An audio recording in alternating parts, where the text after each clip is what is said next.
आप अपने आप के ऊपर समय दीजिए, उसको डेवलप कीजिए। जब आप अपने आप के ऊपर खर्च करते हैं तो आने वाले समय में लोग गूगल पे आपको सर्च करते हैं। जब आप स्ट्रगलिंग फेज में हैं तो कम से कम चीजों को अपने ऊपर खर्च कीजिए, ज्यादा से ज्यादा सीखने में खर्च कीजिए। अगर आपको राजा बनने का शौक है तो गुलाम की तरह मेहनत करना सीखिए। ये दुख, ये दर्द, ये सब तेरे अंदर है। तू अपने बनाए इस पिजड़े से बाहर निकल के देख, तू अपने आप में एक फिल्म में जो सबसे खतरनाक सीन होता है या खतरनाक रोल होता है वो बेहतरीन एक्टर को दिया जाता है, सबसे खतरनाक। तो जीवन में अगर आपके साथ बहुत तकलीफ आ रही है, बहुत खतरनाक स्थिति में फंस गए हैं, तो समझिएगा कि आप बहुत खतरनाक हीरो हैं। ऊपर वाले ने आप ही को ये जिम्मेदारी दिया है, क्योंकि जिस कंधों में बोझ उठाने की क्षमता नहीं होती है, मालिक उस कंधों पे उतना बोझ रखता ही नहीं। तो बहुत समस्या आए तो घबरा के डिप्रेशन में नहीं जाना है, खुद को समझाना है, बहुत बहादुर रहे हो। स्टूडेंट क्यों असफल होता है?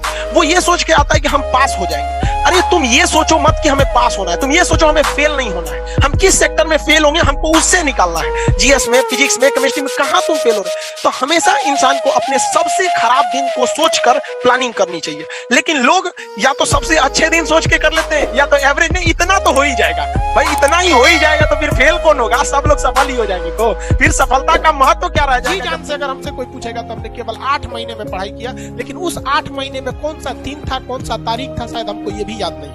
हाँ, तो आप जिसे 6-6 घंटा पढ़ते हैं वो 6 घंटा पढ़ाई बहुत ज्यादा हो जाती है। 1 घंटा आप इस तरह से पढ़िए कि आपकी जिंदगी का जो सबसे करीबी व्यक्ति है अगर वो भी अगर खड़ा हो जाए आपके सामने तो आप उसे दिल से बोलते भाई अभी डिस्टर्ब मत कर, तो निकल यहाँ से, अभी हम ये कर रहे हैं, हम अभी क्या कर रहे हैं, पढ़ रहे हैं। जिस दिन ये भावना आएगी उस दिन रिजल्ट, जब आप लोग को भी मौका मिलेगा बड़े से बड़े पोस्ट पर जाइए, पढ़ाई लिखाई जी जान से करिए और एक दिन दिखा दीजिए इस समाज को कि दुनिया आपको देखती रह जाए, क्योंकि दुनिया सुनना नहीं देखना। परेशानियों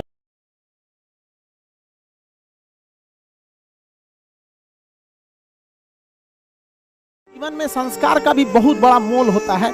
आप अपने विचारों से स्वतंत्र रहिए लेकिन संस्कारों से बंधे रहिए। कभी भी अहंकार मत रखिए, क्योंकि आप कितनी भी बुलंदी पर क्यों ना चले जाएं, लेकिन याद रखिएगा आसमान में बैठने की जगह नहीं होती है। जो भी बुलंदी पे जाएगा उसको एक ना एक दिन, आज नहीं तो कल, उसको वापस इस धरती पर आना है। इसलिए बुलंदी को देखकर बहुत जल्दी घमंड में नहीं आना चाहिए और हमेशा याद रखिए बड़े बुजुर्गों से मिलकर बैठना चाहिए, उनसे बातें करना चाहिए। बड़े नायाब होते हैं ये लोग, कुछ लम्हों में जिंदगी के तजुर्बे बताते हैं। सबसे बड़ा मोटिवेशन डर होता है।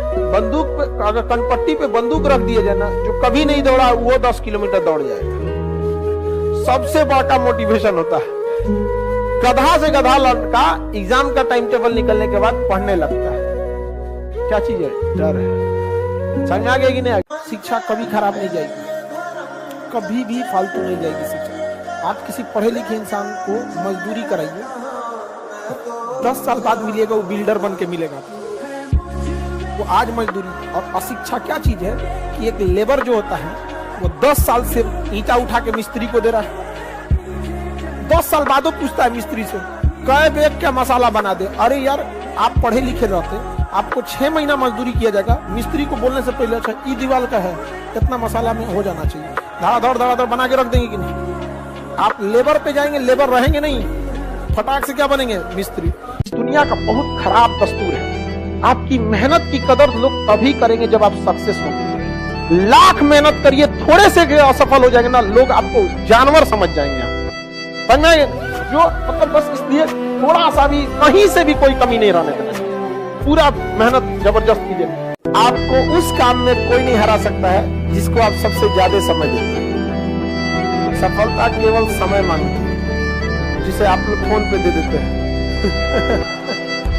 अनसक्सेसफुल लोग इंटरटेनमेंट और शौकिया बहुत होते हैं। जो लाइफ में कुछ नहीं कर पाता है ना, उसको इंटरटेनमेंट बहुत पसंद होता है, ये सबको देखिएगा। और जो लाइफ में कुछ नहीं कर पाता है ना, उसको सजने संवरने ये सब का बहुत शौक है। आप कभी देखे होंगे ना, अंबानी, अडानी, टाटा, मार्क जुकरबर्ग तो नॉर्मल कपड़े में दिखे, क्योंकि ये लोग अमीर बनना चाहते हैं, दिखना नहीं। नॉर्मल आदमी अमीर दिखना चाहता है, बनना नहीं। दिमाग एक रबड़ की तरह इलास्टिक है, जितना इस पे स्ट्रेस दीजिएगा ना वो उतना फैलते जाएगा, और जितना इसको रिलीफ दीजिएगा सिकुड़ते जाएगा। तो जिस चीज में आपको आनंद आता है ना, उसमें इसे रिलीफ मिलता है, तो आपको अच्छा लगेगा लेकिन सिकुड़ते जाएगा। इसलिए देखिएगा ज्यादा मोबाइल एन तेन बिजी रहने वाले लोग संकुचित विचारधारा के जाते हैं। शिक्षा की एक खराबी है, दोबारा आप उसको कभी अच्छे से नहीं कर सकते। समझ में आएगी नहीं? जो भी शिक्षा में जाएंगे ना, पहली बार स्टूडेंट भी बहुत उसके पूरे एनर्जी से पढ़ेगा और पहली बार टीचर भी एनर्जी से पढ़ेगा। आराम कौन करता है? जो थक गया रहता। कैसे कह दूं कि मैं थक गया हूं? न जाने कितनों का हौसला हूं मैं। जिंदगी हो या गाड़ी, जीतेगा वही जो टाइम पे गियर चेंज कर रहा है। तो डिसीजन चेंज करना बहुत। कमजोर व्यक्ति ही दूसरे काम का बदला लेता है, लेकिन जो ताकतवर होता है वो माफ कर देता है। लेकिन जो बुद्धिमान व्यक्ति होता है वो इग्नोर कर देता है, नजरअंदाज कर देता है और बच के निकल जाता है। क्योंकि अगर कोई व्यक्ति आपको पहली बार धोखा दिया तो इसमें उस व्यक्ति का गलती है, लेकिन वही व्यक्ति अगर दोबारा धोखा दिया तो इसमें आपकी गलती है। सबसे समझ, लाइफ में सबका स्ट्रगल होता है। हम लोग के भी लाइफ में बहुत तकलीफें आई थी। जिंदगी में इतने तकलीफ देखे कि अब अगर तकलीफ नहीं होता है तो तकलीफ होता है। जिंदगी ने उस मुकाम पर लाकर छोड़ा है जहां पसंद तो बहुत कुछ है लेकिन चाहिए कुछ भी नहीं। लोग कहते हैं कि खाली हाथ आए थे खाली हाथ जाओगे, गलत बोलते हैं। लोग भले खाली हाथ आते हैं लेकिन जब जाते हैं तो अपने साथ कुछ संस्कार, कुछ यादें छोड़ जाते हैं। एपीजे अब्दुल कलाम खाली हाथ तो आए थे, क्या खाली हाथ गए? हमारे जितने देश के लोग हैं उन देशवासियों के लिए प्रेरणा के स्रोत बन गए। लेकिन अगर आप खाली हाथ आते हैं और खाली हाथ चले जाते हैं तो आपका पुरुष योनि में जन्म लेने का कोई अर्थ ही नहीं बना। अपनी मंजिल को भुलाकर जिया तो क्या जिया, है दम तुझ में तो उसे पाकर दिखा। लिख दे खून से अपनी कामयाबी की कहानी और बोल उस किस्मत को कि है दम तो मिटा के दिखा।